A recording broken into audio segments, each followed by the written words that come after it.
Bonjour à tous et merci pour votre fidélité au programme de SICA TV. La crise sanitaire liée au coronavirus a, je ne vous apprends rien, un impact évident sur la santé physique, le bien-être mental, l'éducation et sur les emplois. Les jeunes diplômés subissent de plein fouet les conséquences de la pandémie. Et c'est justement la question du chômage des jeunes face à la Covid-19 que nous allons aborder avec notre invité, Rodrigue Rustico. Il est expert financier, fiscaliste. Bonjour. Bonjour, cher ami. Merci d'avoir répondu à notre invitation. C'est un plaisir. Alors, la première question est celle-ci. Est-ce que vous avez l'impression que le chômage des jeunes est une préoccupation majeure aujourd'hui ?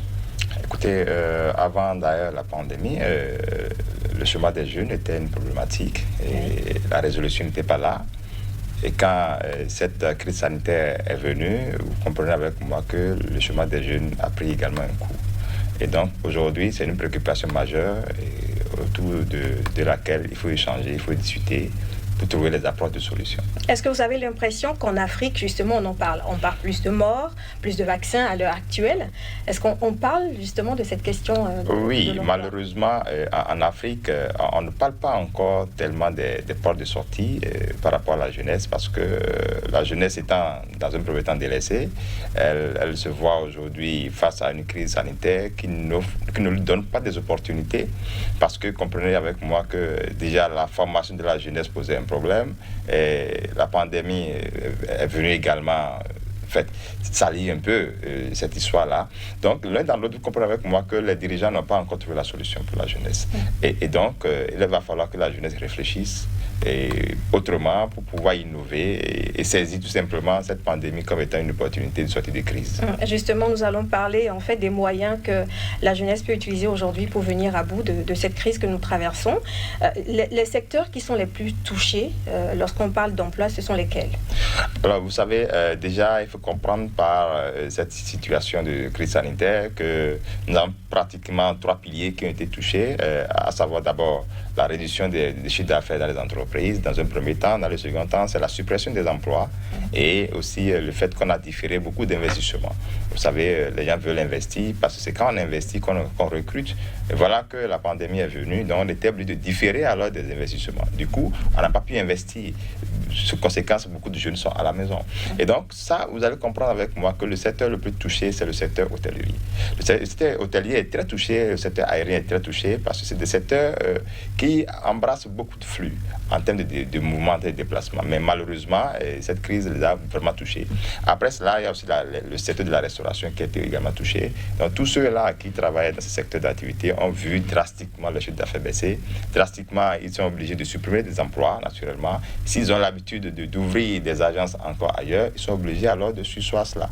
Vous voyez, donc, les jeunes, dans cette foulée de création de nouvelles entreprises, de nouvelles opportunités, se voient dans des difficultés pour avoir accès à leur premier emploi ou je ne sais pas quoi. Donc, vous comprenez avec moi que les secteurs les plus touchés, c'est beaucoup plus le secteur des services. D'accord? Parce qu'aujourd'hui, au niveau des services, il fallait un contact physique. Et avec cette situation de pandémie, les contacts physiques sont vraiment restreints, on va dire. Et donc, du coup, vous comprenez avec moi que c'est le secteur le plus touché. Et donc, l'un dans l'autre, principalement, il y a beaucoup même d'hôtels qui ont fermé les portes. Il y a beaucoup d'hôtels qui ont réduit les effectifs parce que ne pouvant plus supporter les charges. Et donc, l'État aussi, ayant une grande responsabilité en la matière, n'a pas pu jouer le rôle qu'il faut dans toute l'Afrique d'ailleurs. Et donc, on a laissé les entreprises à leur propre sort. Et voilà, nous sommes en face des conséquences de cette pandémie qui sévit vraiment dans les entreprises. Est-ce que, quelque part aussi, les jeunes ne vont pas brader un peu leurs compétences? Parce qu'on sait que le problème du chômage, il existait avant la Covid-19. Aujourd'hui, c'est une pandémie qui a exacerbé, on va dire, cette situation-là. Donc, les jeunes, quand on dit il n'y a pas d'emploi, et donc dès qu'on a l'information qu'il y a un emploi quelque part, même quand c'est sous-payé, on va peut-être courir et le prendre, quoi. Oui, effectivement, c'est vrai. Aujourd'hui, vous allez voir des jeunes, des diplômés qui vont accepter des emplois où ils ne sont pas bien payés parce qu'ils se disent qu'ils sont à la maison. Puis, vous comprenez avec moi qu'avec la situation de la Covid actuellement, beaucoup de jeunes se disent qu'est-ce que je savais faire pour prendre alors cette situation de crise sanitaire comme étant une opportunité. Donc ça, tout dépend de la base, tout dépend de la racine. C'est vrai, la pandémie, cette pandémie a été naturellement une opportunité pour certaines personnes. Il y a des gens, par exemple, qui ont créé des vaccins, il y a des gens qui ont créé des masques, il y a des gens qui ont créé beaucoup de choses. Donc c'est des opportunités pour eux. Mais pour les jeunes qui ne savent pas faire quelque chose, qui n'ont pas encore l'idée et l'innovation qu'il faut, ils sont laissés à leur propre sort. Donc du coup, cela les a beaucoup plus fouettés par rapport à ceux-là qui avaient l'esprit imaginatif. Vous voyez, aujourd'hui, c'est en cela que vous allez voir que dans beaucoup de pays, les États ont commencé à développer beaucoup de plateformes d'échange et beaucoup de commerçants ont développé des plateformes d'échange pour pouvoir faire les transactions. Oui. Donc, pour pouvoir quand même lever les barrières qui existent au niveau de cette pandémie-là. Donc, il faut avoir l'esprit, d'accord, d'innover. Si vous n'avez pas l'esprit d'innover et vous êtes jeune, vous allez toujours demeurer jeune et toujours jeune chômeur. Et donc, il faut parvenir à dépasser cela. Il faut qu'on prenne cette histoire de coronavirus-là comme étant une opportunité. Et réfléchissons ensemble pour voir qu'est-ce que nous pouvons tirer de cela. Mais tout dépend d'ailleurs de la formation de la jeunesse. La jeunesse qui n'a pas été formée à l'innovation, n'attendez pas à ce que cette jeunesse-là puisse innover. Donc, c'est la conséquence directe de notre système éducatif en Afrique. Et donc aujourd'hui, nous n'innovons pas, mais nous attendons tout de l'extérieur, et l'extérieur qui crée alors une dépendance avec nous. Et donc voilà alors les conséquences. Alors les jeunes qui nous suivent peut-être aujourd'hui ont besoin, oui, ils vous ont entendu parler d'innovation, mais je me dis qu'ils ont peut-être encore plus besoin de réponses que ça.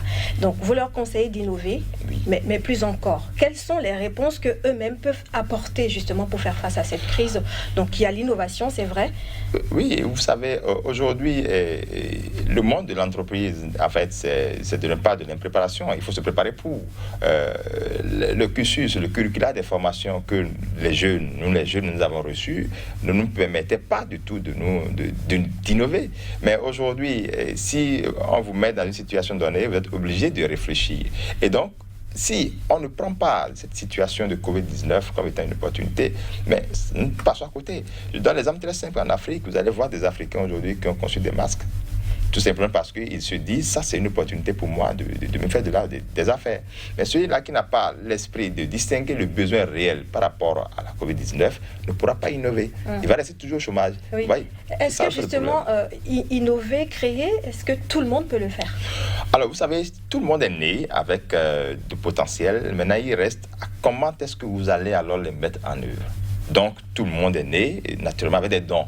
Maintenant, si vous ne posez pas des actes, des actions qui peuvent vous amener à révéler votre talent, vous allez rester toujours alors à l'étape zéro. Et donc, il ne s'agira pas de penser que lui, il a créé son entreprise, moi, je n'ai pas pu créer mon entreprise. Non, ce n'est pas le cas. Parce que chacun peut créer une entreprise, mais tout le monde ne peut pas diriger une entreprise. Parce que diriger une entreprise, c'est autre chose, mais créer, c'est carrément une autre chose. Donc, aujourd'hui, vous allez voir des jeunes qui ont créé d'entreprise, mais ils ne peuvent pas diriger l'entreprise.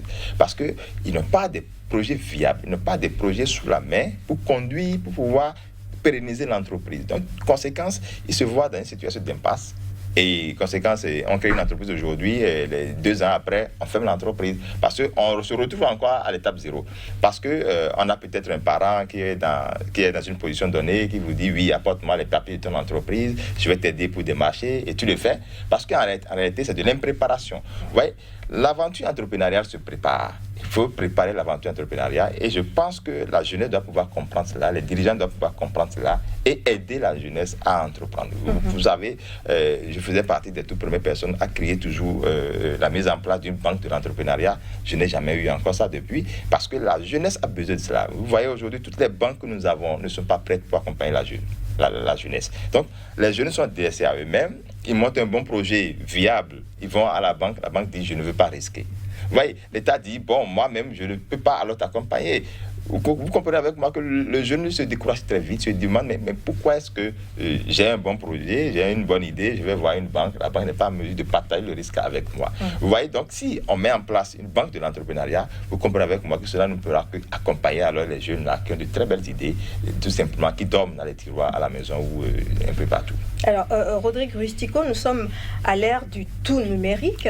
Comment est-ce que les jeunes peuvent profiter des TIC, des technologies de l'information et de la communication situation justement pour se vendre, pour vendre leurs produits. Ah oui, c'est formidable aujourd'hui. Vous savez, si vous avez des jeunes qui ont le bac fraîchement et qui doivent pouvoir avancer dans le parcours professionnel, vous devez normalement les orienter vers tout ce qui est éthique aujourd'hui. Donc il ne s'agira pas d'orienter les jeunes vers la comptabilité, la fiscalité, je ne sais pas trop, un peu de tout ça. Vous êtes fiscaliste. Je suis fiscaliste, mais on est assez en fait. Oui. On est assez. Et donc aujourd'hui, les secteurs porteurs, d'accord, c'est l'éthique. L'éthique, honnêtement, aujourd'hui, si vous avez un enfant qui a fait l'éthique, il est parti. Donc aujourd'hui, il faut qu'on prenne la situation actuelle comme étant une opportunité et orienter alors la jeunesse dans ce sens-là pour que la jeunesse ne finisse pas une formation et qu'elle dépende encore des parents. C'est ce que nous vivons la plupart du temps. Je pense que l'éthique constitue aujourd'hui une très belle opportunité pour la jeunesse et la jeunesse doit pouvoir faire tout possible pour pouvoir le faire. Vous voyez souvent des gens qui sont sur WhatsApp aujourd'hui, qui font des ventes sur WhatsApp, qui font tout sur WhatsApp. Et donc, je pense que beaucoup de jeunes sont devenus très conscients aujourd'hui en la matière pour comprendre que l'éthique constitue également une très belle opportunité d'affaires. Alors, ça va être la dernière question de notre entretien. À votre avis, quelles peuvent être les réponses politiques urgentes aujourd'hui que les États peuvent apporter pour que cette crise que nous traversons n'hypothèque pas, on va dire, les perspectives d'emploi de toute une génération? Je crois que ce qu'il faut faire, les États africains doivent pouvoir s'entendre pour mettre en place un fonds de relance. Un fonds de relance après Covid, parce que les entreprises, les jeunes, tout le monde a besoin vraiment de ce fonds-là pour relancer l'économie des entreprises. Vous savez, les États africains n'existent pas sans les entreprises. Et donc, si vous relancez alors ces économies-là, c'est clair net que vous aurez les retombées. Et donc, il faut mettre en place tout simplement un fonds de relance, d'accord, tout simplement, pour faciliter la relance de l'économie. Si on le fait, vous allez voir qu'on va naturellement brader tout simplement les conséquences de la Covid. Et ce sera votre mot de la fin?